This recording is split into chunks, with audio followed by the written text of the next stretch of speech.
and 7 affiliations of Amish. It is the Old Order Amish who are the plainest religious sect. They're the ones that we primarily talk about out here on the ride, and the ones who draw the attention to the area. Most of your Mennonite affiliations do drive cars and or use electricity in their houses. For the Old Order Amish, the horse and buggy is the only type of transportation they're allowed to own and operate. Now, they can ride in a car as a passenger, and they can take public transportation like trains and buses. Flying in an airplane is the only thing they feel should be done in emergency situations. There are literally Mennonite and English people in this area who make a living hauling the Amish around, so they'll pay you like a taxi or chauffeuring service. And they don't have Nintendos and Sega Genesis. This farmer here is English. He has electricity to run the water from the well through the house. His neighbor out here is Amish, so he has a generator and an air compressor to do the same thing. He uses propane gas to heat the water that comes into the home.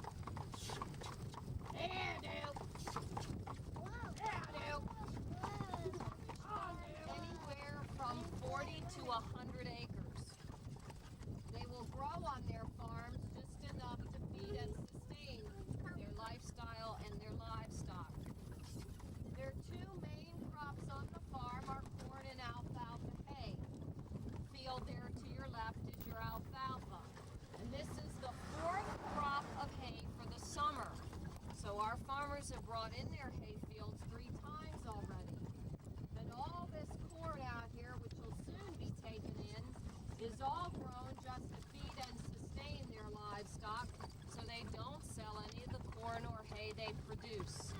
They do, however, sell this one that's alongside of the road, and North Carolina has a lot of this, and it's your tobacco. It is the biggest and largest cash crop grown by Amish and English farmers both in this area. There are some Amish people, for biblical reasons, who do not have anything to do with the tobacco industry. They invest their money in stocks and bonds or use credit cards, but some of the Amish are using MAT cards, so they can withdraw money from ATM machines at their convenience.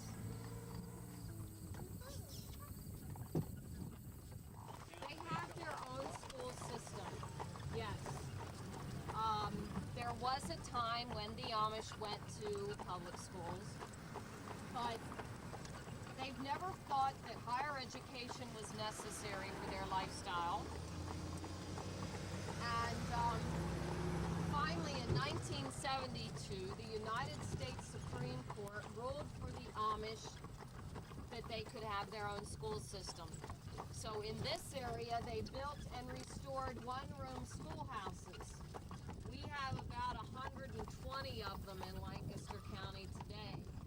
Working school, yeah. And the Amish are taught from the 1st to the 8th grade, all in the same room, by Amish school teachers, not certified teachers. And once they're 14 and they complete the 8th grade, they're done with school. There is no high school or college. And that's all the education the Amish feel they need. Only is about 20%. Wow, that's a small. And they have 6 to 10 children, so yeah, if out of all those children, you may only have 1 or 2 that leave. that decide to leave. But with their religion, just because you're born Amish doesn't automatically make you Amish. And until you are baptized, you are not considered part of the church or held accountable for your actions. Yeah. They aren't baptized till they're around 18 or 19 years old. Sometimes they put it off to their early 20s. But it is the children's decision to make. It's not something that's forced upon them. Now, The children are brought up with a lot of discipline and responsibility. Boys, how old are you, Kevin? Michael, Kevin. Michael. 8. Okay, by the time they're his age, they should be working horses in the field. I've seen them driving buggies on the road at 9 and 10 years old. How old are you? By the time girls are 11 and 12, they're making their own dresses and cooking and cleaning and baking. They also help out in the field when they need it.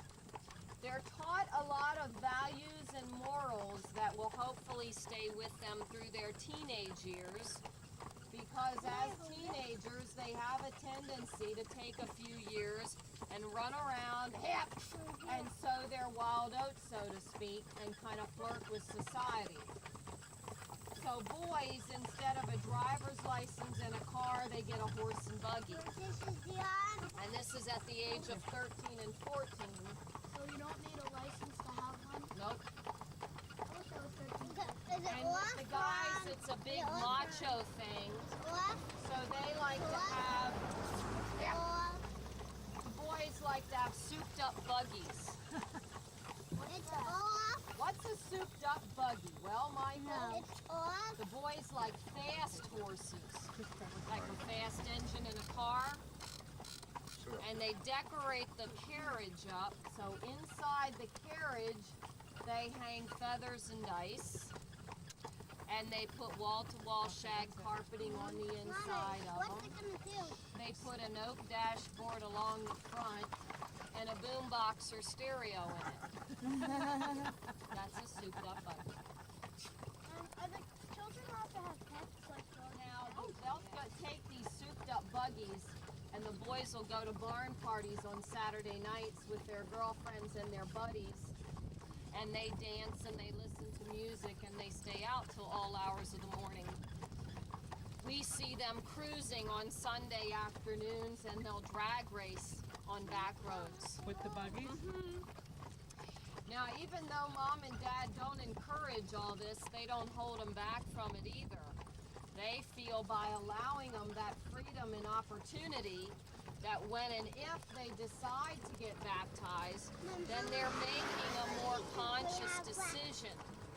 Now, out of all those children, you may only have 1 or 2 that leave.